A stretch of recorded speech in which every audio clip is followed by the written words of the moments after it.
तो कई हफ्तों की कड़ी मेहनत के बाद ये रहा फाइनल रेंडर।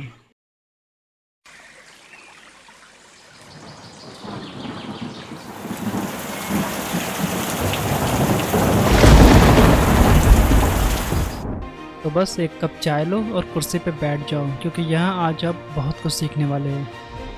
तो इस पूरे प्रोजेक्ट में हम ब्लेंडर के कुछ क्रेजी टेक्निक के बारे में बात करने वाले हैं, जो आपके फ्यूचर प्रोजेक्ट्स के लिए काफ़ी यूज़फुल होने वाले हैं। और यहाँ पे हमने कोई भी पेड ऐड ऑन नहीं यूज़ करी है, सारे रिसोर्सेज बिल्कुल फ्री के हैं। एंड वीडियो के एंड में एक बहुत बड़ा सरप्राइज़ है, so make sure to watch till the end. तो सबसे पहले आप F-Spy सॉफ्टवेयर डाउनलोड करोगे, जिससे आप रियल फ़ोटो से कैमरे के इन्फॉर्मेशन को एक्सट्रैक्ट करोगे। एंड इसी वेबसाइट पे आपको एक ब्लेंडर की ऐड ऑन में मिलेगी, जिससे आप इस कैमरे की फ़ाइल को ब्लेंडर में इंपोर्ट करोगे। तो सिंपली आपको F-Spy सॉफ्टवेयर ओपन करना है और उसके बाद इमेज को इसमें ड्रैग एंड ड्रॉप करना है। तो यहाँ पे आपको कुछ लाइंस मिल जाएंगी, जिसमें से ग्रीन लाइन Y एक्सिस है, जो कि ब्लेंडर में टॉप टू बॉटम होती है, और रेड लाइन X एक्सिस है। तो इन लाइंस को हम X और Y में कुछ इस तरीके से रख के सीन को मैच करा सकते हैं। एंड पॉइंट को प्रिसाइजली मैच कराने के लिए आप शिफ्ट का यूज़ कर सकते हो। एंड यहाँ 3D गाइड वाले ऑप्शन में आप एक प्लेन ऐड करके देख सकते हो कि ग्राउंड की पोजीशन कहाँ पे होगी, क्योंकि ये सेम ग्राउंड की पोजीशन आपको ब्लेंडर में भी मिलेगी जब आप फाइल को इंपोर्ट कराओगे। तो सब कुछ मैच कराने के बाद आपको सिंपली फाइल को सेव करना है, एंड देन ब्लेंडर में जाके आपको यहाँ से फाइल को इंपोर्ट कराना है। एंड यहाँ पे आप एक सिंपल सी प्लेन ऐड करके देख सकते हो कि हमारे कैमरे की पोजीशन बिल्कुल करेक्ट है। तो बस स्टार्ट करते हैं फिर एक प्लेन से, जिससे हम सबसे पहले बेसिक आर्किटेक्चरल डिटेल को कवर करेंगे, जैसे वॉल, ग्राउंड एंड सीलिंग। तो इस टाइप की बेसिक आर्किटेक्चरल मॉडलिंग के लिए सिंपली आपको लूप कट डालना है, कंट्रोल R से E प्रेस करके एक्सट्रूड करना है जहाँ भी ज़रूरत हो। एंड किसी भी वर्टेक्स या फेस को आप बहुत ही प्रिसाइजली मैच करा सकते हो स्नैपिंग फीचर ऑन करके, और you can hold control key while moving the face और vertex. And architectural modelling is fun. यहाँ पे कुछ नहीं सोचना है, बस फेस पकड़ना है या एज पकड़ना है, एक्सट्रूड करना है, और चीज़ें अपने आप बन जाती हैं। एंड आई वुड से कि 3D मल्टीमीडिया इंडस्ट्री की जो सबसे ईजी जॉब है वो आर्किटेक्चरल मॉडलिंग का है। बट ये इंटरेस्टिंग तब होता है जब आपको बहुत ही बड़ी और हैवी सी कैड फाइल दी जाती है, तो उसके हिसाब से जब मॉडलिंग करनी होती है, क्योंकि चीज़ों को ढूंढने में और समझने में बहुत ज़्यादा टाइम लग जाता है। बट ऐसे फ्रीली अगर आप मॉडल कर रहे हो तब तो ये बहुत ईजी है। एंड मेक श्योर कि जो भी चीज़ें मॉडल करी है उसमें थोड़ी बहुत थिकनेस होनी चाहिए, तो उसके लिए आप सिंपली सॉलिडिफाई मॉडिफाई यूज़ कर सकते हो। और एक सबसे इम्पॉर्टेंट चीज़, और जब आप ये वॉल सेलेक्ट करोगे तो आप नोटिस करोगे कि Z डायरेक्शन में इसकी जो लेंथ है वो है 16.6 meter, which is very high. इन सबको हमें रियल वर्ल्ड के हिसाब से करेक्ट करना पड़ेगा, तो उसके लिए आप सिंपली सबको सिलेक्ट करके स्केल डाउन कर सकते हो। तो एक स्टैंडर्ड हाइट जो होती है वॉल की, एक इंटीरियर की, वो अराउंड 11 to 12 फीट के आसपास होती है, तो इसको हम उतना ही रखेंगे। And don't forget to apply scale. एंड इसके बाद आते हैं अपनी बेंच पे, जो कि काफ़ी सिंपल सा मॉडल है। इसके लिए बस आपको एक प्लेन लेके शेप देना है, एंड देन पूरे फेस को पकड़ के उसको एक्सट्रूड करना है। एंड थोड़ा स्मार्टली वर्क करने के लिए आप सिंपली इसको 4 हिस्से में डिवाइड कर सकते हो, एंड इसके बाद इस पर मिरर मॉडिफायर डाल सकते हो, ताकि आपको किसी एक पार्ट पे बस मेहनत करनी हो और बाकी की चीज़ें अपने आप क्रिएट हो जाएं। तो सेम उसी फेस की कॉपी लेके हम इसका लेग मॉडल कर सकते हैं, एंड उसको रेफरेंस के हिसाब से मैच कराएंगे।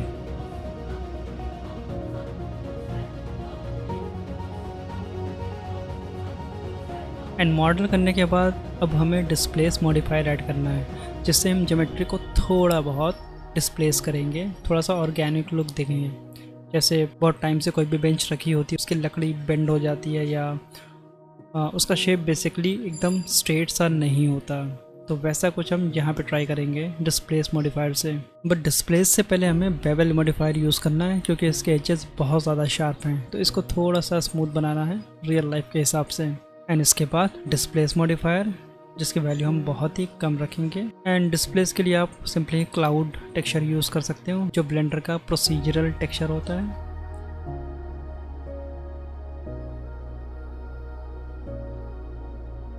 तो ये हमारी बेंच रेडी हो गई। एंड रेफरेंस इमेज में आप सामने एक और बेंच देख सकते हो जो टूटी हुई है, तो इसी को हम कॉपी करके सिंपली कुछ पार्ट को डिलीट करके हम वैसा लुक दे सकते हैं।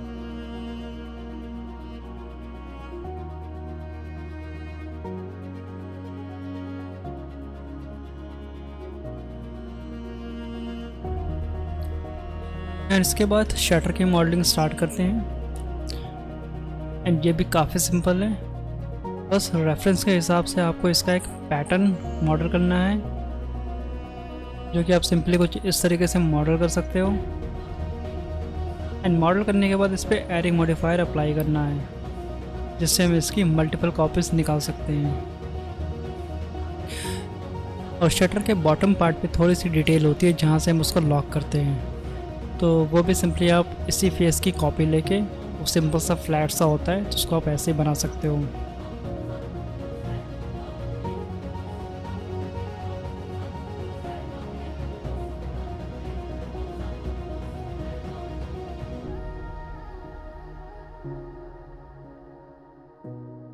और ये हमारा शटर भी रेडी हो गया है। और इसके बाद बारी आती है थैली की, जो कि देखने में तो काफ़ी कॉम्प्लिकेटेड लग रहा है, बट एक्चुअल में है नहीं, क्योंकि हम इसको बेंच की तरह मैनुअली मॉडल नहीं करने वाले। तो इसके लिए सिंपली आपको एक बॉक्स लेके थैले जैसा शेप देना है। तो यहाँ पे हम क्लॉथ सिमुलेशन यूज़ करने वाले हैं, और उसके लिए हमें इसमें थोड़ी सी डिटेल ऐड करनी पड़ेगी, जिसके लिए आप इसमें लूप कट डाल सकते हो। और आगे बढ़ने से पहले इसको हमें अनरैप करना है, क्योंकि थैला बनने के बाद इसको अनरैप करने में काफ़ी प्रॉब्लम हो सकती है। और अनरैप करने के लिए आपको चारों तरफ की एजेस सेलेक्ट करनी है और उसको यू प्रेस करके मार्क कर देना है। और उसके बाद पूरे फेस को सिलेक्ट करके यू प्रेस करके अनरैप करना है। और इसके बाद फिजिक्स टैब में आके क्लॉथ अप्लाई करना है, और यहाँ से आप कॉटन वाला प्रेसेट चूज़ कर सकते हो। एंड यहाँ नीचे वाली सरफेस को आप सिलेक्ट करके उस पर कोलिजन अप्लाई कर सकते हो, ताकि जब थैला सिमुलेट हो तो उससे कोलाइड कर सके। तो अभी जो हमें सिमुलेशन का रिजल्ट दिख रहा है वो बहुत ही वियर्ड सा दिख रहा है, तो इसको ठीक करने के लिए आप क्लॉथ सेटिंग में सेल्फ कोलिजन ऑन कर सकते हो। इससे जो हमारा ऑब्जेक्ट है उसके फेसेस आपस में कोलाइड करेंगे, जिससे एक दूसरे के अंदर पेनिट्रेट नहीं करेंगे।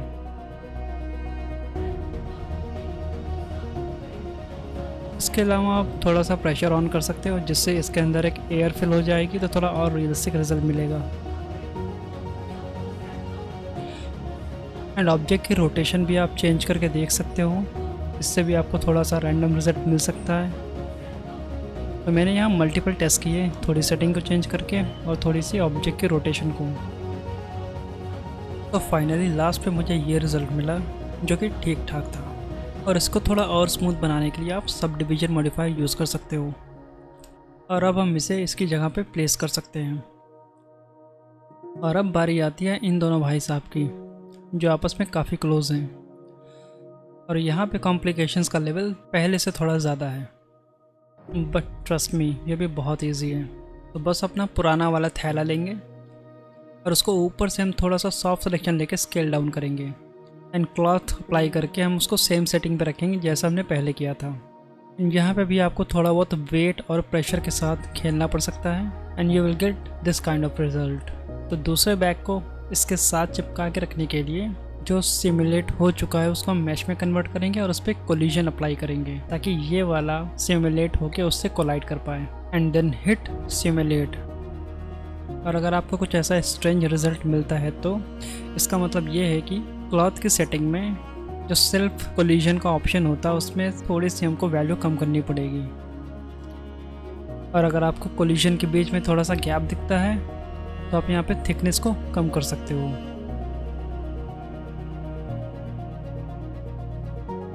यहाँ भी मुझे मल्टीपल अटेम्प्ट के बाद ठीक ठाक रिजल्ट मिल गया, जिसके साथ हम आगे बढ़ सकते हैं। ओके, तो इन बैग्स को भी हम इनकी पोजीशन पे लगा सकते हैं। और ये बकेट भी काफ़ी इंटरेस्टिंग लग रही है, तो चलो जल्दी से इसको भी मॉडल कर लेते हैं। Add a cylinder with 24 segments.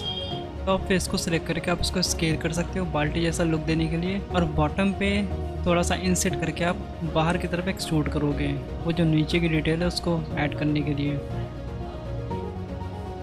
और ऊपर वाले एज को एक्सट्रूड करके हम और डिटेल ऐड कर सकते हैं जैसा बाल्टी में दिख रहा है। और साइड में जो लाइन वाली डिटेल दिख रही है इसको हम अलग से ऐड करके चिपकाएंगे, तो इसको भी आप इंसेट और एक्सट्रूड करके वैसी कोई डिटेल ऐड कर सकते हो।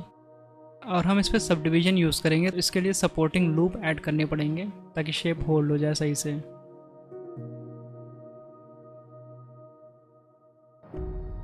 ये साइड वाली डिटेल मॉडल करने के बाद इस पर हम श्रिंक रैप डालेंगे और अपनी बकेट को सेलेक्ट करेंगे ताकि ये शेप जाके उससे चिपक जाए। पर अभी पूरा शेप जाके उस पर स्टिक हो गया है, तो इसको ठीक करने के लिए आप बॉर्डर के एजेस को सिलेक्ट करके उसका वर्टेक्स ग्रुप बना सकते हो और श्रिंक रैप में जाके वो वर्टेक्स ग्रुप सेलेक्ट कर सकते हो ताकि वो स्पेसिफिक पार्ट ही बकेट से स्टिक हो। और इस डिटेल को हम बकेट के चारों ओर कॉपी कर देंगे। आप चाहो तो एरे भी यूज़ कर सकते हो। और कॉपी करने के बाद इसको हम कंट्रोल जे प्रेस करके कंबाइन करेंगे ताकि ये पूरा एक ही शेप हो। और बकेट के हैंडल की डिटेल को सिंपली हम ऊपर के फेसेस की कॉपी लेके उसको बना सकते हैं। और यहाँ भी आपको सिंपली बस इंसेट और एक्सट्रूड यूज़ करना है, नथिंग फैंसी।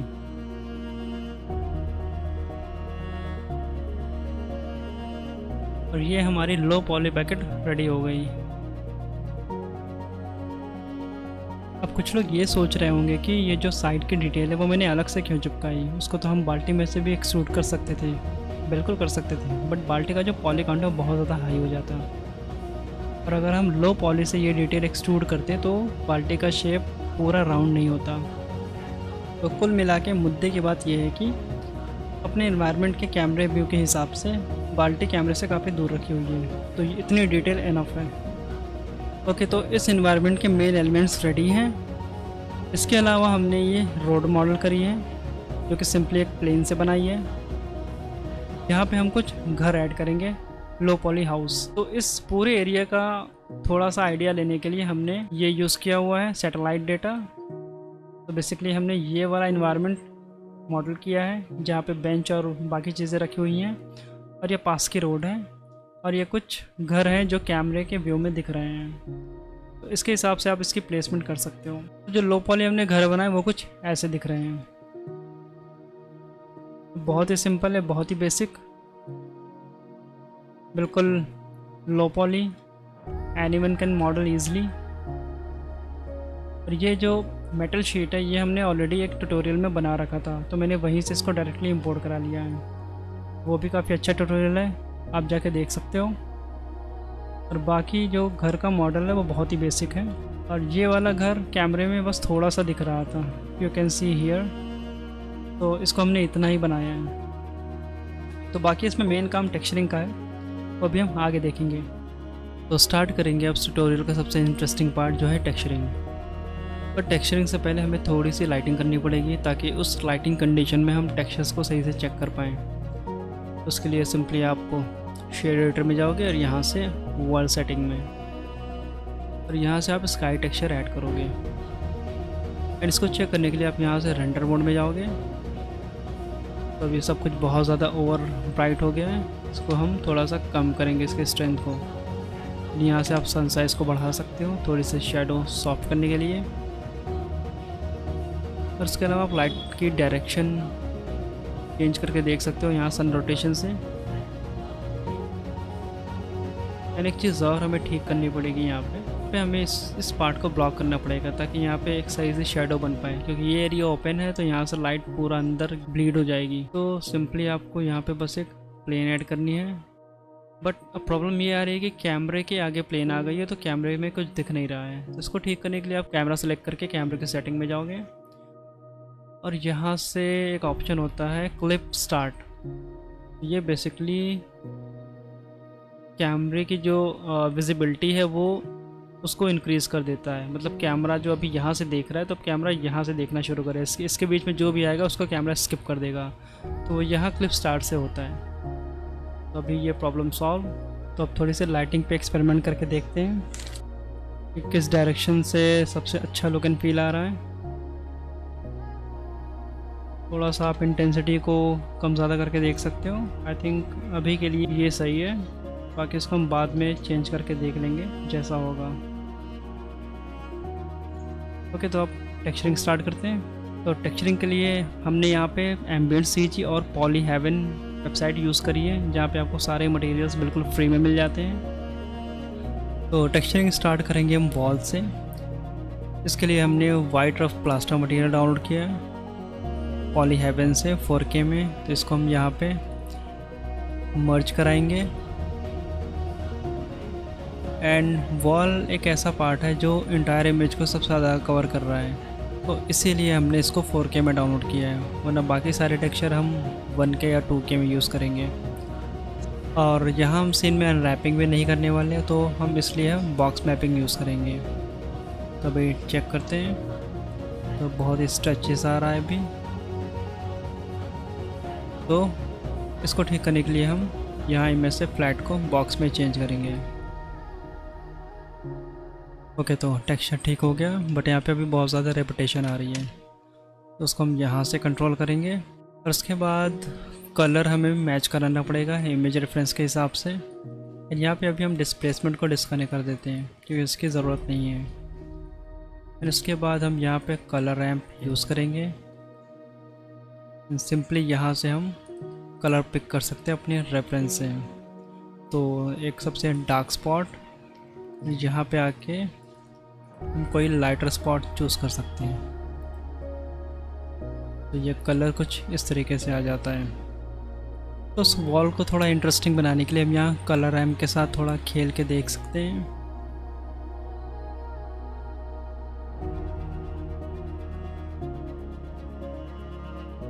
तो ये वॉल टेक्सचर की फर्स्ट लेयर ऐड हो गई। और सेकंड लेयर में ये जो एडवर्टीज़मेंट है ये हमें ऐड करना है, तो उसके लिए मैंने PNG इमेज रेडी की है।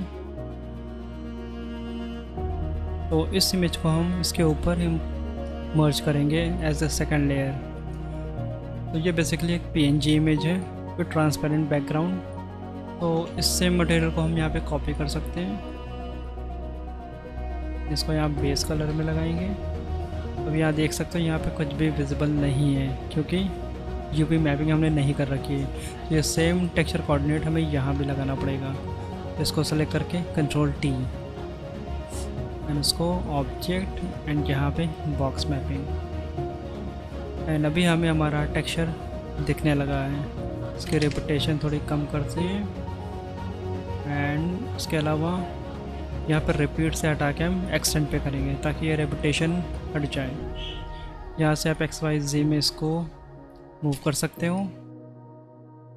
ओके, सो सेकेंड लेयर आ गई, बट अभी हमारी पिछली लेयर इनविजिबल हो गई। तो उसको वापस लाने के लिए सबसे पहले हम इन दोनों मटेरियल को मर्ज करेंगे।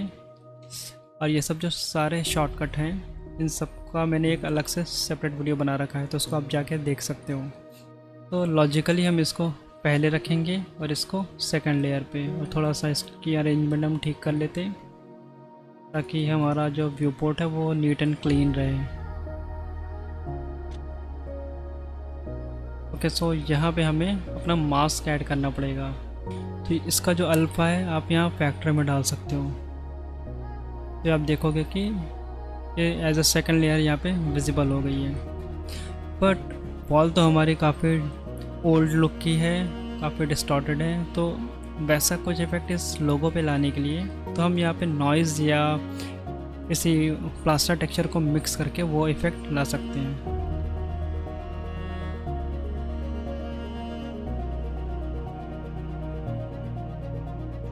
यह आप देख सकते हो इसका जो डिफ्यूज टेक्सचर है इसको हमने एज ए मास्क यूज़ किया हुआ है।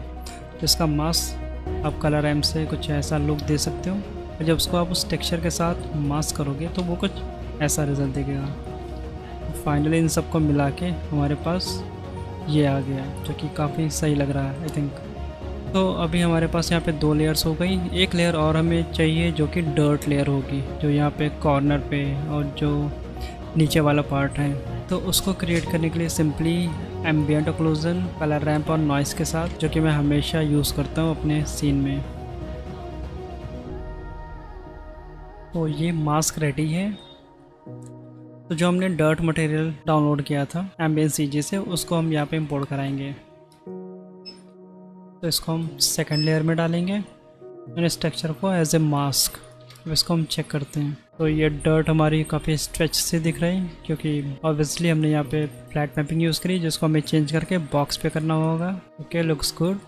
रेपिटेशन थोड़ी सी कम करेंगे। तो ये हमारी डर्ट भी ऐड हो गई है।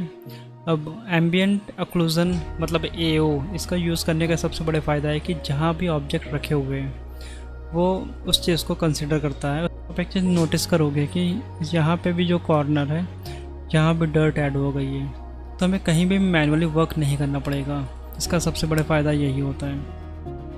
लोगो मुझे थोड़ा सा छोटा लग रहा है, इसका साइज़ इंक्रीज़ कर देते हैं।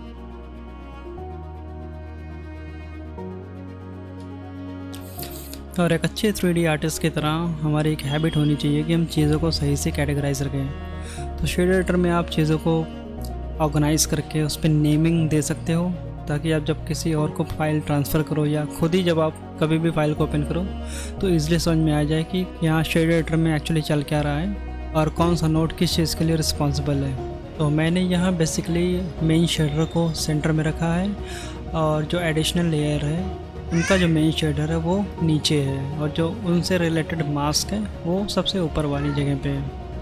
तो इस तरीके से आप लेयर बाय लेयर चीज़ों को बहुत ही ईजिली ऐड कर सकते हो और जब कभी भी आप फाइल को ओपन करोगे तो आप ईजिली समझ जाओगे कि आपने एग्जैक्टली किया क्या है। और ये वॉल वाला मटेरियल हम शटर पे भी यूज़ कर सकते हैं, क्योंकि रेफरेंस में दोनों ऑलमोस्ट सेम है। तो मटेरियल अप्लाई करने के बाद हम इसकी कॉपी लेंगे ताकि इसमें हम कोई भी चेंजेस करें तो वो वॉल पे अप्लाई ना हो। ओके, सो इसमें हम थोड़ा सा कलर वेरिएशन दे सकते हैं एंड यहाँ पे लोगो विजिबल नहीं हो रहा है तो उसको हम चेक करते हैं। तो क्योंकि ये थोड़ा सा ट्रिकी है इसको इस पोजीशन पे लाना, तो चेक करते हैं अभी ये कहाँ पे है। ओके, सो ये मिल गया हमें, बट प्रॉब्लम ये आ रही है कि यहाँ पे हमने बॉक्स मैपिंग यूज़ करी है तो ये इस टेक्सचर को XYZ तीनों डायरेक्शन में प्रोजेक्ट कर रहा है, तो इस वजह से हमें ये लाइंस यहाँ पे दिख रही हैं। तो इसको फिक्स करने के लिए सिंपली हम यहाँ से बॉक्स को फ्लैट पे चेंज करेंगे। सो अभी हमें कुछ ऐसा इफेक्ट मिल रहा है। इसको हम रोटेशन से फिक्स कर सकते हैं, जैसे इसको हम 90 कर देते हैं, बट ये भी रिफ्लेक्टेड है तो इसको हमें Z में भी चेंज करना पड़ेगा। तो इस टाइप के प्रॉब्लम से बचने के लिए एक तरीका और है जो हम यूज़ कर सकते हैं। यहाँ पे हम एक एम्प्टी ऑब्जेक्ट ऐड करेंगे और यहाँ जो हमारा टेक्सचर कोऑर्डिनेट नोड है यहाँ पे हम इस नोड को सिलेक्ट कर सकते हैं। अब जो ये इसका UV है हम इस एम्प्टी ऑब्जेक्ट से कंट्रोल कर सकते हैं, जैसे ये scale down, scale up, rotation, सारी चीज़ें। और ये प्रॉब्लम सॉल्व। तो यहाँ हमने लोगो की पोजीशन फिक्स कर दी है, बट यहाँ पे मास्क थोड़ा सा डिफरेंट मैपिंग नोड पे है। तो अगर हम यहाँ पे ये सेम नोड यूज़ कर लें तो प्रॉब्लम सॉल्व हो जाएगी। ओके, और एक चीज़ और, यहाँ पे जो हमने मास्क यूज़ किया है वो वॉल प्लास्टर वाला यूज़ किया है, तो यहाँ पे इसको थोड़ा सा वेरिएशन देने के लिए हम नॉइज़ यूज़ कर सकते हैं। तो हमें नॉइज़ यहाँ पे डालना पड़ेगा, इसको हटा देते हैं यहाँ पे।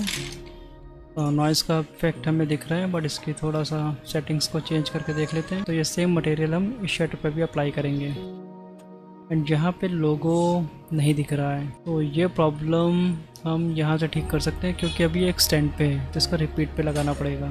तो यहाँ प्रॉब्लम सॉल्व। तो कैमरे की व्यू से ये कुछ ऐसा दिख रहा है। तो आगे बढ़ते हैं हम ग्राउंड की तरफ।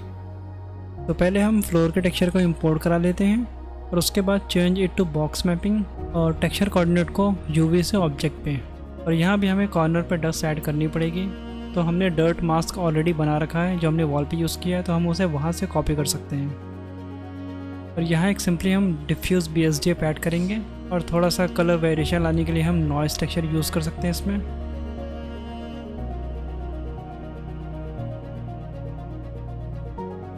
तो यहाँ कलर रैंप में हम सिंपली रेफरेंस से ही टेक्सचर के कलर को पिक कर सकते हैं।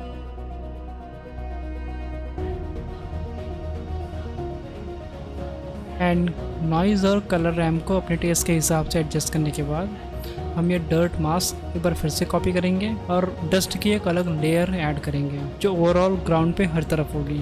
तो उसके लिए हम यहाँ पे एम्बिएंट ऑक्लूजन डिलीट कर सकते हैं, तो जो डस्ट का लुक एंड फील है वो ओवरऑल हर तरफ आ जाएगा।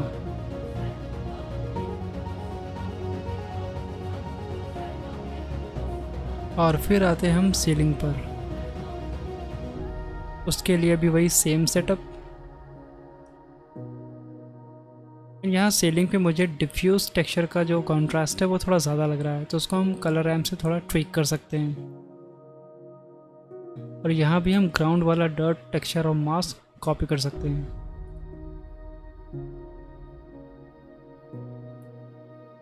और यहाँ भी आपको नॉइस टेक्सचर और कलर रैम्प के साथ थोड़ा बहुत खेलना पड़ सकता है रिक्वायरमेंट के हिसाब से। और जब हम रेफरेंस में देखें तो सीलिंग के आउटर पार्ट पे एक ब्लैक डिटेल है जो आई थिंक वेदरिंग इफेक्ट है, पानी वगैरह गिरने से ये बन जाती है। तो ये काफ़ी इंटरेस्टिंग है, तो इसको भी हम ऐड करेंगे। तो इस डिटेल के लिए हम सिंपली वेव नोड यूज़ कर सकते हैं।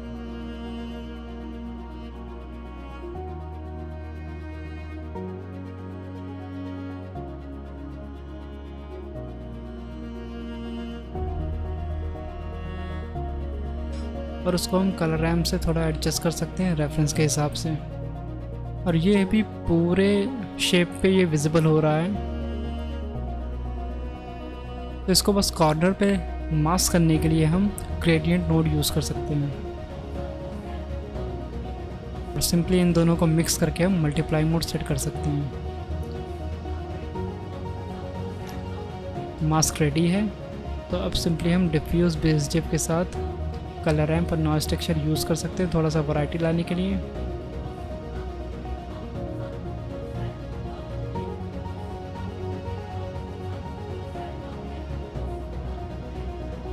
और जैसा हमें चाहिए हमने लगभग वैसा लुक एंड फील अचीव कर लिया है। सो इन सबको भी आप नेमिंग करके ऑर्गेनाइज कर सकते हो ताकि बाद में प्रॉब्लम ना हो। तो यहाँ शार्प एजेस को स्मूथ करने के लिए आप बेवल नोड यूज़ कर सकते हो, क्योंकि रियल लाइफ में कोई भी चीज़ एक्सट्रीमली शार्प नहीं होती। तो सीलिंग का काम हो गया, अब आगे बढ़ते हैं बेंच की तरफ। तो सबसे पहले हम इसका जो मेन टेक्सचर है वो इंपोर्ट कराएंगे। और टेक्सचर को चेक करने के लिए हम लाइटिंग को थोड़ा सा रोटेट कर सकते हैं, क्योंकि अब ये डार्क साइड पे है। और यहाँ हम देख सकते हैं कि हमारा ऑब्जेक्ट अनरैप नहीं है। बट यहाँ हम बॉक्स मैपिंग नहीं यूज़ करने वाले। इसके लिए बस आपको ऑब्जेक्ट के फेसेस को एडिट मोड में सेलेक्ट करना है और यू प्रेस करके स्मार्ट यूवी प्रोजेक्ट पे क्लिक करना है और ये अनरैप हो गया। एंड अभी वेंस की जो डायरेक्शन है वो सही नहीं है, उसको आप टेक्सचर को 90 डिग्री रोटेट करके ठीक कर सकते हो। और टेक्सचर की टाइमिंग भी हम थोड़ा सा इंक्रीज़ कर सकते हैं। और टेक्सचर का लुक एंड फील सही आ रहा है। बट रेफरेंस के हिसाब से अगर हम देखें तो उसमें एक पिंक कलर की पेंट लेयर है जो कि टाइम के हिसाब से वो धीरे धीरे ख़त्म हो गई है। तो इस इफेक्ट को भी हम बहुत ही ईजिली अचीव कर सकते हैं।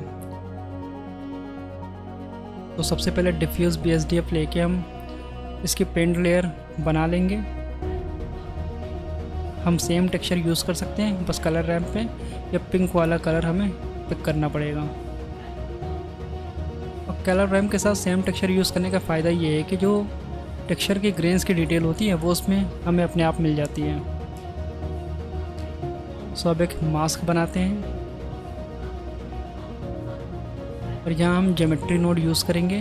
लाइक वो वाला ज्योमेट्री नोड नहीं, ज्योमेट्री नोड जो शेडर एडिटर के अंदर होता है। तो इस नोड के पॉइंटीनेस ऑप्शन से हम किसी भी ज्योमेट्री का पॉइंटी एरिया एक्सट्रैक्ट कर सकते हैं, जैसे मेश का जो शार्प पॉइंट होता है या एजी एरिया होता है। और इसको थोड़ा सा रैंडमाइज करने के लिए इसमें हम नॉइस टेक्सचर भी यूज़ करेंगे। और नॉइस को भी आप कलर रैम के साथ थोड़ा सा खेल के देख सकते हो कि कैसा लुक एंड फील चाहिए। तो यहाँ मिक्स नोड के साथ हम सबको कंबाइन करेंगे और यहाँ कलर रैम से आप कंट्रोल कर सकते हो कि पेंट लेयर का आपको इफेक्ट कितना चाहिए। तो देख सकते हो आपकी ये काफ़ी हद तक ठीक ठाक आ रहा है। पर इसमें थोड़ा सा मिर्च मसाला और लगाते हैं, तो वो हम सिंपली एम्बिएंट एक्लूजन नोड से कर सकते हैं, जैसा हमने पहले भी यहाँ पे यूज़ किया हुआ है। तो इससे क्या है कि हम जो कैविटी की डिटेल है वो एक्सट्रैक्ट कर सकते हैं। और सेम वही नॉइस टेक्सचर और कलर रैम का यूज़ करके हम इसको भी उसमें कंबाइन कर सकते हैं, तो जिससे ये थोड़ा सा एक लेवल और अच्छा दिखने लगेगा।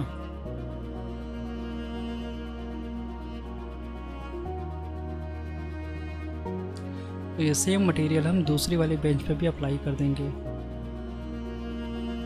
और उसको हमें अनरैप भी करना पड़ेगा। Just like the previous one.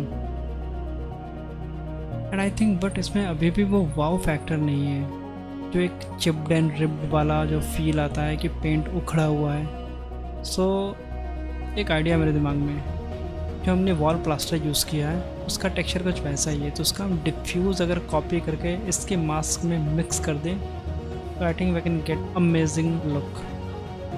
तो ट्राई करके देखते हैं। ओके, तो ये वॉल वाला टेक्सचर हमने कॉपी कर लिया है। अब इसको हम जो हमने पहले से मास्क बना रखा है उसके साथ मिक्स करेंगे और ब्लेंडिंग मोड मल्टीप्लाई पे सेट करेंगे।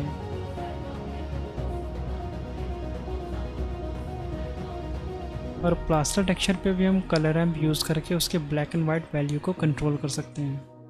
और फिर फाइनली हम सबको मिक्स करके देखते हैं, एंड आई थिंक ये काफ़ी सही लग रहा है। तो ये अब आप समझ सकते हो कि प्लास्टर का टेक्सचर बस सिर्फ प्लास्टर या वॉल के लिए नहीं होता है, उसको आप क्लेवरली कहीं भी यूज़ कर सकते हो रिक्वायरमेंट के हिसाब से। और इस थैले की टेक्सचरिंग के लिए आप कोई भी फैब्रिक का टेक्सचर यूज़ कर सकते हो। एंड अगेन वही बस कलर रैम से उसका कलर मैच कराना पड़ेगा। एंड जहाँ रेफरेंस में 2 कलर हैं थैले पे, एक येलो एक ग्रीन, और इन दोनों कलर्स को सेपरेट करने के लिए आप gradient with colour ramp use कर सकते हो। और ये सेम मटेरियल आप लेफ़्ट वाले थैले पे भी अप्लाई कर सकते हो, बट मिडिल वाला थोड़ा डिफरेंट है, और उस पर भी हम वही सेम मटेरियल अप्लाई करके जो भी अननेसेसरी नोड्स हैं उनको डिलीट करके और कलर रैम्प से बस सिंपली हम वो लुक अचीव कर सकते हैं। और इस थैले को सीन से मैच कराने के लिए थोड़ी बहुत डस्ट तो इस पर ऐड करनी पड़ेगी, और वो कैसे करना है यू ऑलरेडी नो।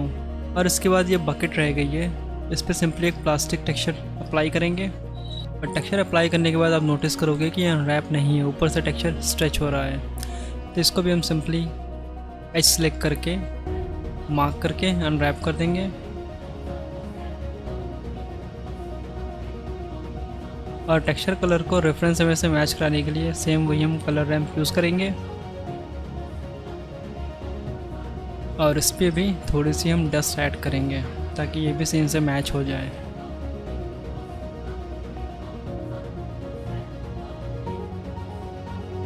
तो अंदर की सारी चीज़ें हो गई हैं, अब आते हैं हम रोड की तरफ, जिसमें हमें mostly area ground dirt, road और कुछ ग्रास का पार्ट है। तो इसमें हम 3 मटेरियल मिक्स करेंगे।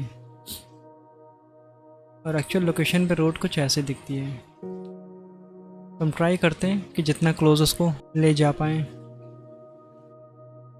तो आगे बढ़ते हैं हम एसफॉल्ट और ग्रास के मटेरियल को इंपोर्ट करा के। इन दोनों की टाइलिंग आप थोड़ी सी इंक्रीज़ कर सकते हो, और उसके बाद हम इन दोनों को मिक्स करेंगे। और इसके बाद हम इमेज टेक्सचर नोड लेंगे, 2K by 2K का ब्लैंक डॉक्यूमेंट क्रिएट करेंगे, एंड इसको हम फैक्टर में कनेक्ट करेंगे। Then switch to the texture paint mode while selecting the image texture node. और यहाँ व्यू पोर्ट के ऊपर और राइट साइड पे टूल्स पैनल्स में आपको ब्रश से रिलेटेड सारी सेटिंग्स मिल जाएंगी। और यहाँ स्ट्रोक सेटिंग में हम स्पेस से लाइन पे स्विच करेंगे, और उसके बाद टॉप व्यू में जाके हम पेंट करेंगे। और पेंट करने के बाद आपको कुछ वियर्ड सा रिजल्ट मिलेगा, और ऐसा इसलिए क्योंकि यहाँ टेक्सचर मास्क में एक इमेज नोड अप्लाइड है, तो इसको हम यहाँ से रिमूव करेंगे और हार्ड ब्रश के साथ हम रोड पे पेंट करेंगे। And don't be upset, final result हमारा ये नहीं रहने वाला, अभी हम इसमें बहुत कुछ ऐड करेंगे, क्योंकि बाकी की चीज़ें हम शेड एडिटर में करेंगे। तो सबसे पहले यहाँ एजेस बहुत ज़्यादा शार्प हैं, स्मूथ है, स्ट्रेट लाइन में, इनको हम ब्रेक करेंगे नॉइज से।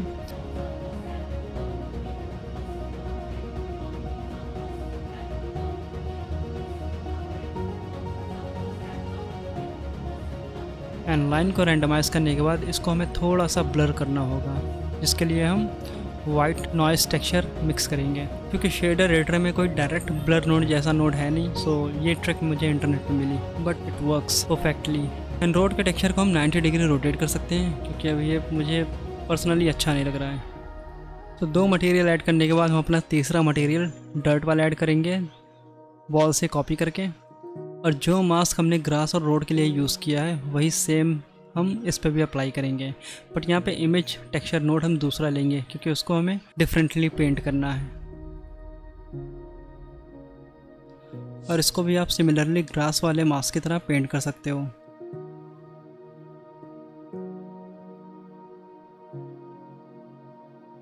और नॉर्मल स्मूथ ब्रश लेके आप थोड़ा सा एडजस्ट कर सकते हो मास्क को, अगर आपको डर्ट ज़्यादा लग रही है तो।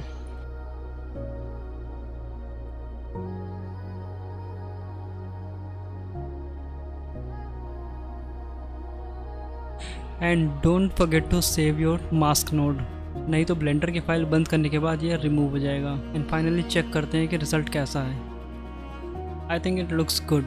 बहुत ज़्यादा अच्छा नहीं कहेंगे, बट ये जो ब्लेंड आ रहा है ग्रास डर्ट रोड का वो काफ़ी सही है।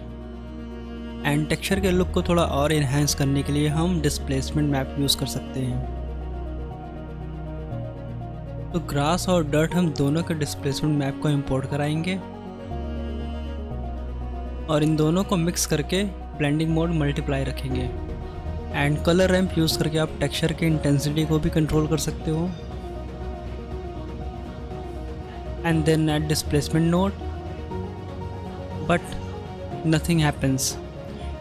तो अगर डिस्प्लेसमेंट वर्क ना करे तो सबसे पहले जाके ये चेक करो कि सब डिवीज़न अप्लाइड है एंड वो अडाप्टिव सब डिवीज़न पे होना चाहिए।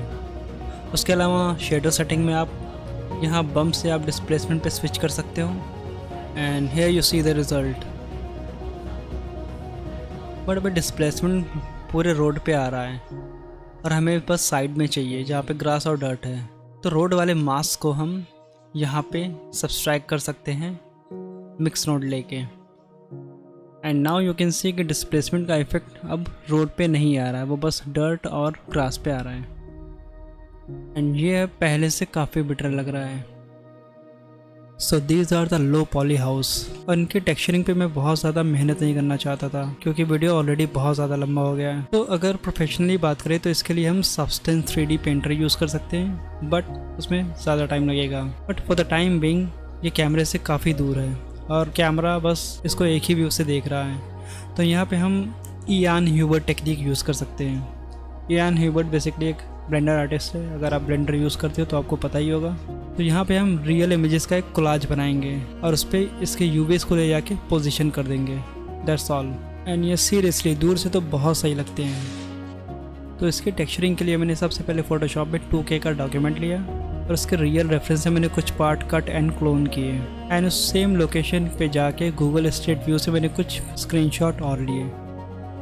तो बस सारे इमेजेस का एक कोलाज बना के उन पे मैंने इनके यूवीज को प्रोजेक्ट कर दिया।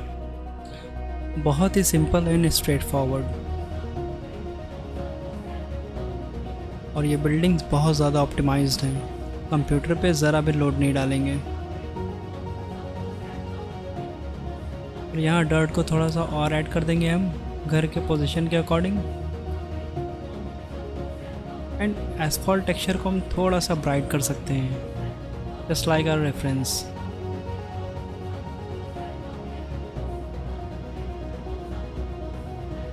और मेगा स्कैन से हम कुछ ट्रैश वाले टेक्सचर डाउनलोड करेंगे जिसको हम यहाँ पे लगाएंगे। बट वो ट्रैश लगाने से पहले एक बेस रेडी कर सकते हैं जिसके ऊपर हम वो ट्रैश प्लेस करेंगे। और उस बेस सरफेस को थोड़ा सा रेंडमाइज करने के लिए आप डिस्प्लेसमेंट और सब डिवीजन यूज़ कर सकते हो। और इस बेस पे हम ये वाला टेक्सचर मेगा स्कैन से लगा सकते हैं जो कि अपने रेफरेंस से काफ़ी मैच कर रहा है। और इसके बाद हम एक सिंपल से प्लेन ऐड करेंगे और उस पर अपना ट्रैश वाला टेक्सचर अप्लाई करेंगे।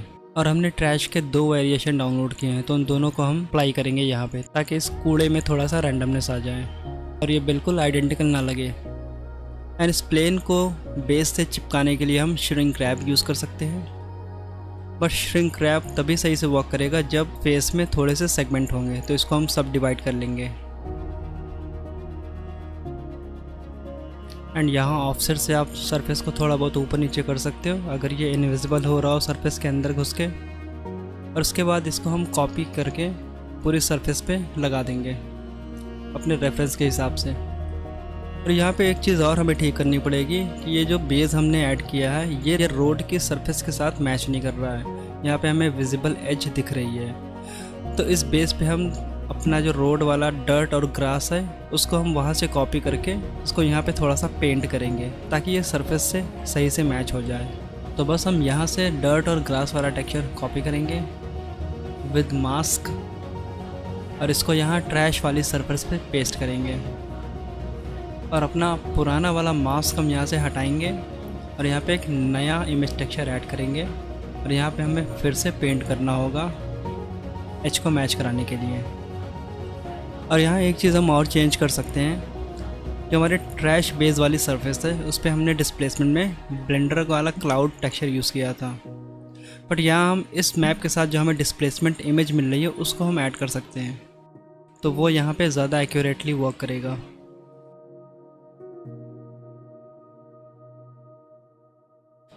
And now it's time to add poles. तो अपने पुराने इन्वायरमेंट के वीडियो में हमने ऑलरेडी एक पोल बना रखा है, तो उसको हम वहीं से कॉपी पेस्ट करेंगे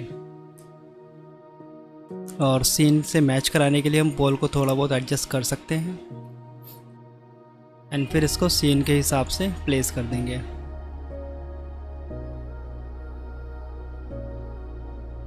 और वायर्स के लिए हमने 3 सिलेंड्रिकल शेप लिए हैं, इनको एरे और सिंपल डिफॉर्म के साथ ट्विस्ट कर दिया है और कर्व अप्लाई करके हमने इसको कर्व के साथ कंटिन्यू कर दिया है।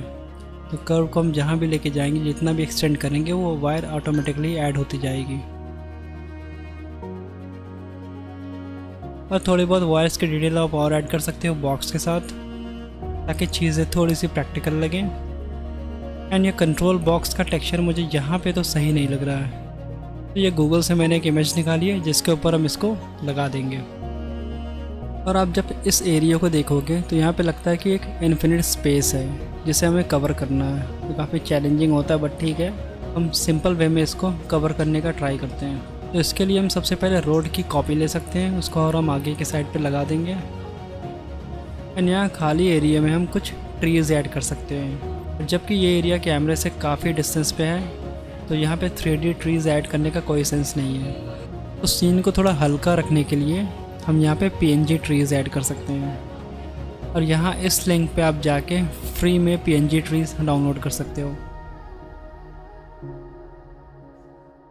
इसमें आपको टोटल 14 इमेज मिल जाएगी, सब डिफरेंट ट्रीज़ हैं, तो अपनी ज़रूरत के हिसाब से आप इसको यूज़ कर सकते हो। यानी कैमरा व्यू में तो ठीक लग रहे हैं, I don't have any problem. और सबसे अच्छी बात है कि इससे हमारा सीन काफ़ी ज़्यादा ऑप्टिमाइज्ड है।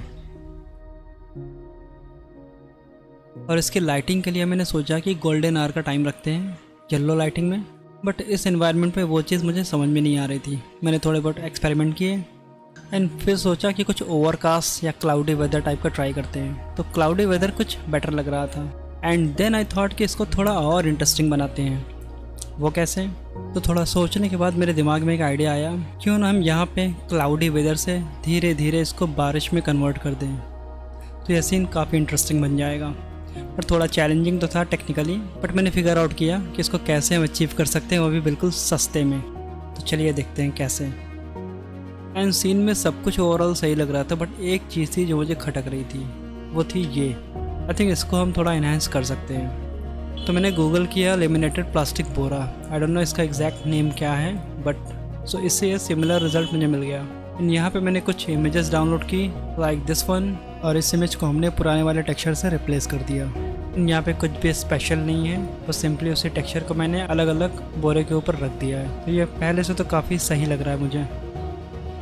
और ये अंदर की साइड मुझे थोड़ा सा डार्क लग रहा था, तो मैंने एक एरिया लाइट लगा दी बहुत ही कम इंटेंसिटी के साथ। You can see the difference.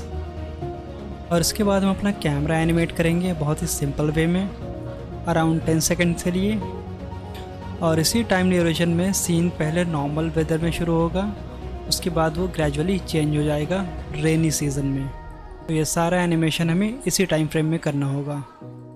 And honestly मैंने कभी भी रेनी इफेक्ट ब्लेंडर में ट्राई नहीं किया है, तो ये मेरा फर्स्ट टाइम है। तो थोड़ी सी मैंने रिसर्च करी यूट्यूब पे, एंड जो मोस्ट ऑफ द ट्यूटोरियल्स थे उसमें वो वेट पेंटिंग टेक्निक यूज़ कर रहे थे। पर उसमें प्रॉब्लम ये होती है कि हमें सरफेस पे मैश डेंसिटी बहुत ज़्यादा रखनी पड़ती है, क्योंकि वो ज्योमेट्री को डिफॉर्म करता है। और आपको पता है कि हमारा सीन कितना लार्ज है। अगर मैं पूरे रोड की सरफेस को डेंस बनाने लगा तो सीन रेंडर हो चुका है। एंड फाइनली मुझे एक ऐसा वीडियो मिला जिसकी मुझे बड़ी शिद्दत से तलाश थी, और इन भाई साहब ने क्या मस्त टेक्निक यूज़ करके ज्योमेट्री नोड से बिल्कुल लाइट वे में ये पूरा रेंज जनरेटर वो भी फ्री में कर दिया है। इनके पेज पे जाके आप इसको डाउनलोड कर सकते हो। बट अगर सही में इस टाइप के टूल्स आपकी हेल्प करते हैं, आपका टाइम बचाते हैं, तो उस टूल को फ्री में लेने के बजाय आप थोड़ा बहुत तो डोनेट कर सकते हो। एंड ट्रस्ट मी, इससे किसी भी क्रिएटर को बहुत ज़्यादा मोटिवेशन मिलती है। Hats off to you JP भाई। तो बस इसी मोटिवेशन के साथ I have decided to give all of my projects file for free. तो आप इनको डाउनलोड करके एक्सपेरिमेंट कर सकते हो। And if you want to support me, और आप चाहते हो कि इस तरीके के मैं ट्यूटोरियल फ्यूचर में भी बनाता रहूँ और मैं अपनी इस यूट्यूब की जर्नी को कंटिन्यू रखूँ, तो आप यहाँ पे मुझे अपना कंट्रीब्यूशन दे सकते हो। और वीडियो के स्टार्टिंग में मैंने इसी गिफ्ट की बात की थी।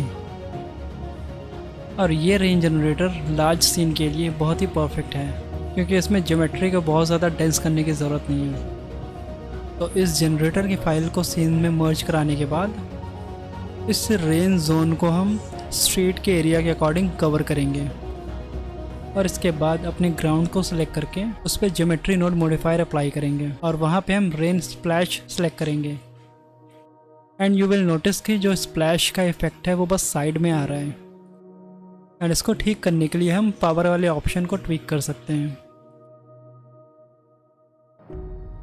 एंड थोड़ी डेंसिटी भी हम इंक्रीज कर सकते हैं। एंड अभी जो स्प्लैश का इफेक्ट है वो पूरी रोड पे आ रहा है, और इसको बस कैमरे के व्यू में लाने के लिए हम वेट पेंट का यूज़ कर सकते हैं।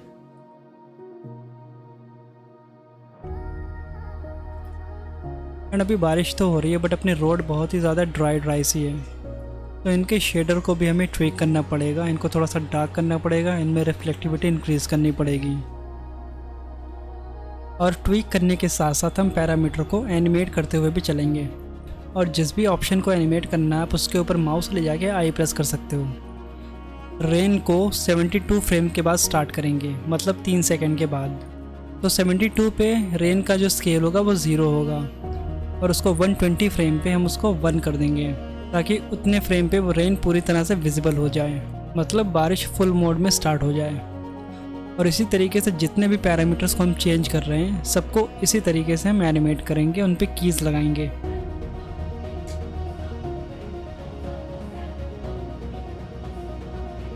और यहाँ आप देख सकते हो कि ये टाइम फ्रेम में कैसे चेंज हो रहा है, और कैसे रोड का कलर डार्क हो रहा है और उसकी रिफ्लेक्टिविटी इंक्रीज़ हो रही है। तो डिफ्यूज टेक्सचर को डार्क करने के लिए हमने ह्यू सैचुरेशन नोड यूज़ किया है, जिसमें वैल्यू को हमने एनिमेट किया है, और रिफ्लेक्टिविटी इंक्रीज़ करने के लिए हमने बस कलर रैम का यूज़ किया है। और यही सेम नोड हम हर जगह कॉपी कर देंगे। और यहाँ पे हम वेव्स भी ऐड कर सकते हैं, वो भी बिल्कुल स्मार्ट वे में। और इसके लिए हम वेव नोड ऐड करेंगे, और इसको कलर रैम के साथ ट्वीक करके बम्प में और अल्फ़ा में प्लग करेंगे। और इसको एनिमेट करने के लिए हम वैल्यू नोड को फेज में डाल सकते हैं। और नोड के किसी भी पैरामीटर को एनिमेट करने के लिए हम #frame यूज़ कर सकते हैं। और अभी जो वेव्स का इफेक्ट है वो आउटर से सेंटर की तरफ आ रहा है, बट इसको हमें रिवर्स करना पड़ेगा। और रिवर्स करने के लिए सिंपली हम मैथ नोड ऐड कर सकते हैं, और इसको नेगेटिव वैल्यू से मल्टीप्लाई कर देंगे। और इनकी हम मल्टीपल कॉपीज़ लगा सकते हैं अलग अलग जगह पर। और यहाँ कैमरे व्यू से ये स्क्वायर शेप विजिबल हो रहा है, जो कि बिल्कुल भी सही नहीं है। तो एज को इनविजिबल करने के लिए हम यहाँ पे ग्रेडियंट टेक्सचर यूज़ कर सकते हैं, और इसको वेव नोड के साथ मिक्स कर देंगे। और यहाँ भी problem solved. And I think it looks pretty nice. और शेडर के साथ साथ हमें लाइटिंग को भी एनिमेट करना पड़ेगा, क्योंकि जैसे जैसे वेदर चेंज होगा ऑब्वियसली लाइटिंग में भी इफेक्ट आएगा। तो यहाँ पे हम 2 HDRI यूज़ करेंगे, एक नॉर्मल क्लाउडी और एक एक्सट्रीम क्लाउडी। और इन दोनों को मिक्स करके हम इसमें भी कीज़ लगाएंगे। और यहाँ बैकग्राउंड में हम एक एक्सट्रीम क्लाउडी इमेज यूज़ कर सकते हैं फ्री पिक से डाउनलोड करके। तो मेरे केस में मैंने ये वाली इमेज यूज़ करी है। और इसके अलावा में भी हमने कीज़ ऐड कर दी हैं, ताकि जैसे जैसे वेदर चेंज हो तो यह क्लाउड वाली इमेज विजिबल हो जाए।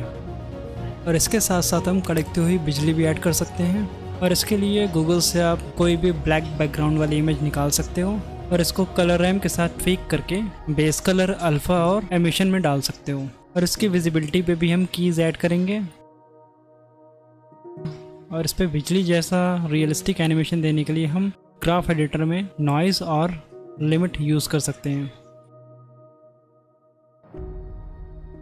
एंड जब बारिश स्टार्ट होगी या कंक्रीट फ्लोर पे भी थोड़ा बहुत पानी तो आएगा ही, और कुछ पानी की बौछारें, तो वैसा कुछ इफेक्ट भी हम यहाँ पे क्रिएट कर सकते हैं बहुत ईजिली। इसके लिए भी हम वही नॉइज़ और कलर रैम्प यूज़ करेंगे, और नॉइज़ को स्ट्रेच करने के लिए हम मैपिंग में वॉइस स्केल को कम कर सकते हैं। और नॉइज़ पैटर्न को रोटेट करने के लिए हम एम्प्टी ऑब्जेक्ट ले सकते हैं। इसको रोटेट करने के बाद ये ज़्यादा अच्छा लगेगा। और वेव नोड यूज़ करके हम इसको मास्क कर सकते हैं ताकि ये पूरे फ्लोर पे ना आए। और यहाँ लेफ़्ट साइड वाली एज पे थोड़ा सा ज़्यादा पानी पड़ेगा, तो इसको हम फुल्ली रिफ्लेक्टिव रखेंगे। और इसको हम सिंपली कलर रैम्प और मैपिंग नोड से कर सकते हैं।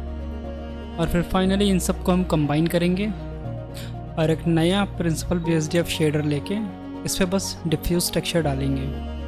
और टेक्सचर को RGB कर्व से थोड़ा सा डार्क कर सकते हैं और इसकी रिफ्लेक्टिविटी फुल कर देंगे ताकि इस पर पानी जैसा थोड़ा सा लुक आ जाए। और इसके बाद इन सब को मिक्स करके फाइनली चेक करेंगे हम। And I think it looks good. And सारी चीज़ें हमने यहाँ पे प्रोसीजरल कर ली हैं, तो उसको आप किसी भी लेवल पे कंट्रोल कर सकते हो। और इसको भी हम एनिमेट करेंगे ताकि जब बारिश स्टार्ट हो यह इफेक्ट तभी विजिबल हो। और इसको भी आप सिंपली मिक्स नोड से कर सकते हो बहुत ईजिली।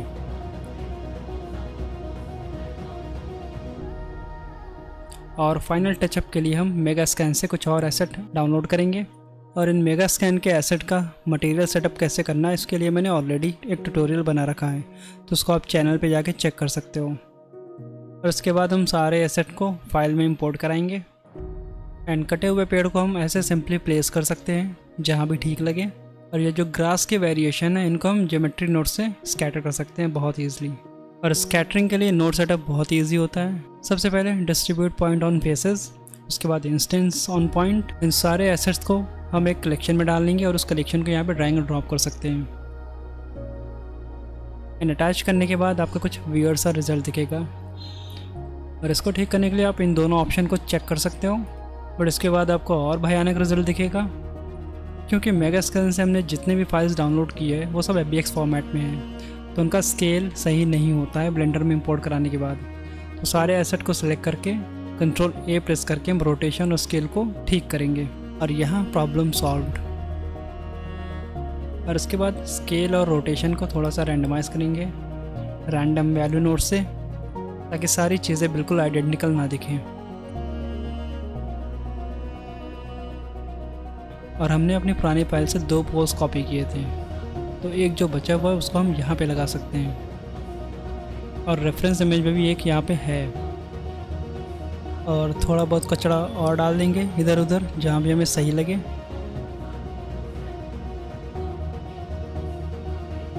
और हमारी दीवारों के एज बहुत ही परफेक्ट से हैं, बिल्कुल क्लीन। बट रियल लाइफ में ऐसा कुछ नहीं होता है, और जैसा कि आप रेफरेंस में भी देख सकते हो। तो इन सब को मैनुअली ब्रेक करना बहुत ही हेक्टिक हो जाएगा। तो यहाँ पे हमने ज्योमेट्री नोड यूज़ किया है बहुत ही सिंपल सेटअप के साथ। और ये सेम इफेक्ट हम सारी वॉल्स पे अप्लाई कर देंगे, जिससे रियलिज्म थोड़ा सा और बढ़ जाएगा।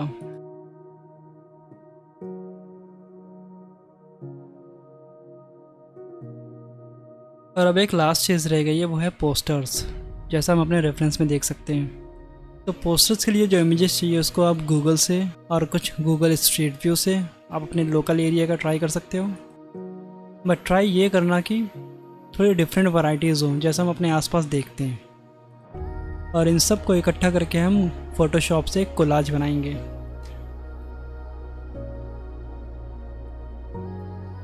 और उस कोलाज को ब्लेंडर में इंपोर्ट करा के और पोस्टर के साइज़ के हिसाब से उसको काट के निकाल सकते हो। और ऐसे करने से फाइल काफ़ी ऑप्टिमाइज रहेगी और एक ही शेडर पे सारे पोस्टर्स हमारे बन भी जाएंगे। और इन सब को हम वॉल पे लगा देंगे रैंडमली।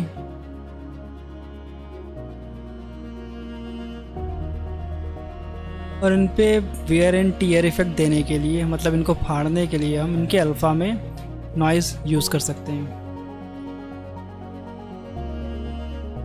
और कुछ को तो हम मैनुअली भी फाड़ सकते हैं कट लगा के। बट आई डोंट नो, कुछ तो वियर्ड सा इफेक्ट आ रहा था जहाँ पे अल्फ़ा का टेक्सचर विजिबल है।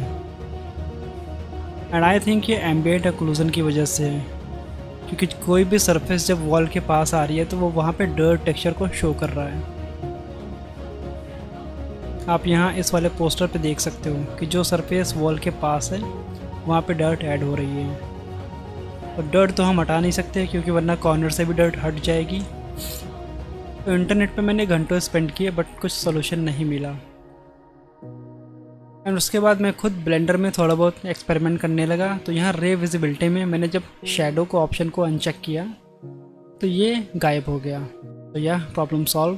तो यही चीज़ मैंने सारे पोस्टर के साथ कर दी। देसी एनवायरनमेंट है तो बिना चाय और सुट्टा के बिल्कुल अधूरा है। तो देसी रेंडर पे कुल्हड़ चाय बनाने का एक फुल ट्यूटोरियल मैंने ऑलरेडी डाल रखा है, आप जाके उसको चेकआउट कर सकते हो। कुल्हड़ के अलावा हम कुछ चिप्स के पैकेट और सिगरेट वगैरह यूज़ करने वाले यहाँ पे। एंड कुल्हड़ के साथ आप थोड़ा सा निंजा फ्रूट वाली गेम खेल सकते हो ताकि इनके शेप में नेचुरल वैरायटी आ जाए। और इसके बाद इन सब को हम रैंडमली सरफेस पे प्लेस कर देंगे। एंड सिगरेट्स को आप रैंडम ट्रांसफॉर्म से स्कैटर कर सकते हो बिना कोई स्कैटर प्लगइन या ज्योमेट्री नोड यूज़ किए। ये बेसिकली मल्टीपल ऑब्जेक्ट्स को एक साथ कंट्रोल करने की फ्लेक्सिबिलिटी देता है। कुछ को आप पैरों से दबा के चिपका सकते हो जिससे थोड़ा सा और प्रैक्टिकल लगेगा। और रेंडर सेटिंग्स में हम सैम्पल काउंट 256 रखेंगे। And it's completely depend upon your system कि आपके पास कितना अच्छा सिस्टम है। इसके अलावा लाइट पाथ में आप पॉस्टिक को ऑफ रख सकते हो, इसकी हमें यहाँ पे ज़रूरत नहीं है और ये बहुत ज़्यादा रेंडर टाइम इंक्रीज़ करता है। यहाँ पे हमें मोशन ब्लर ऑन रखना है क्योंकि यहाँ पे रेन हो रही है तो रेन ड्रॉप्स पे वो मोशन ब्लर वाला इफेक्ट आना चाहिए। And I really appreciate you अगर आपने ये वीडियो यहाँ तक देखा है तो let me know your thoughts in the comments and show some love on Instagram and take care. See you next time.